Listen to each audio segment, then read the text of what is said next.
अगर आपको ऐसा लगता है कि गंगा जी में डुबकी लगाने से आपके सारे पाप धुल जाएंगे और गंगा स्नान करने से आप पुण्य कमा लेंगे, तो आप बहुत गलत सोच रहे हैं। नमस्ते, मैं हूँ reality of life Sumitra Shri.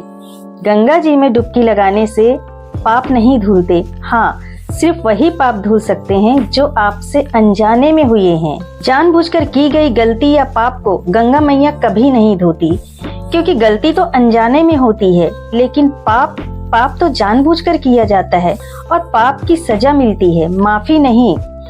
क्योंकि पाप तो आत्मा करती है, मन, बुद्धि और शरीर के द्वारा। तो शरीर को धोने से क्या फायदा? अगर धोना है तो मन और बुद्धि को भी धोएं।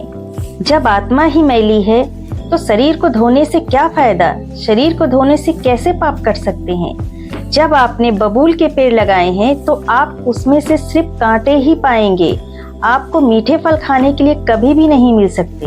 गंगा जी में स्नान करने से मन को शांति मिलती है, सुकून मिलता है।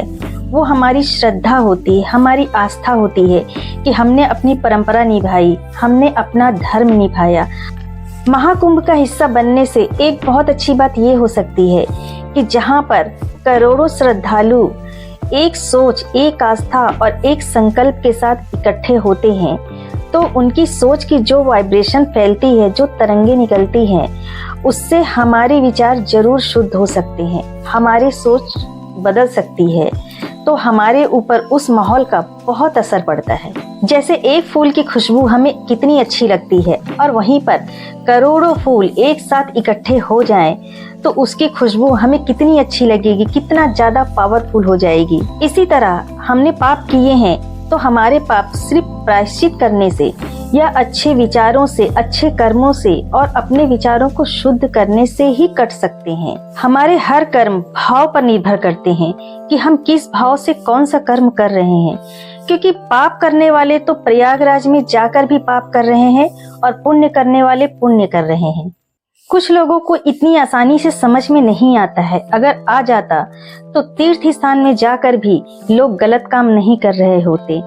अब ये बात आप भी जानते हैं और हम भी जानते हैं कि जब कुंभ स्नान माताएं बहनें कर रही हैं तो कुछ लोग वहां पर वीडियोस बना रहे हैं और उसे वायरल भी कर रहे हैं। अब स्नान करने वाले तो ये नहीं जानते हैं कि उनका ध्यान नहीं जा रहा है। वो सोच रहे हैं कि इतनी भीड़ में हमें कौन देख रहा है कि हमारे कपड़े कैसे हैं, ढके हैं या नहीं ढके हैं। लेकिन लोग तो यहाँ पर कैमरा लेकर रेडी हैं कि कब उनको मौका मिले, कब शूट किया जाए। ये तो जानबूझकर हो रहा है, तो क्या ये पाप नहीं है? तो वहीं पर कुछ लोग वायरल गर्ल मोनालिसा के साथ सेल्फी और वीडियोस के लिए इस कदर पागल हो रहे हैं कि उस बेचारी लड़की को परेशान होकर वहां से जाना ही पड़ा। तो क्या ये पाप नहीं है? अगर लोग वहां पर श्रद्धा और आस्था के साथ पुण्य कमाने जाते तो आज मोनालिसा नहीं बल्कि साधु, संत, धर्मात्मा और महात्मा ही फेमस हुए होते। क्या आप मेरी बातों से सहमत हैं? अगर मैंने कुछ गलत कहा है तो आप मुझे अपने विचार जरूर बताएं। और वीडियो को यहाँ तक देखने के लिए आपका बहुत बहुत धन्यवाद। अगर आपको वीडियो पसंद आई हो तो एक लाइक कर दें और कमेंट में अपने विचार जरूर बताएं। और अगर आपको लगता है कि ये वीडियो आपके काम की है या आपने कुछ सीखा है इससे, तो आप दूसरों को भी शेयर कर दें।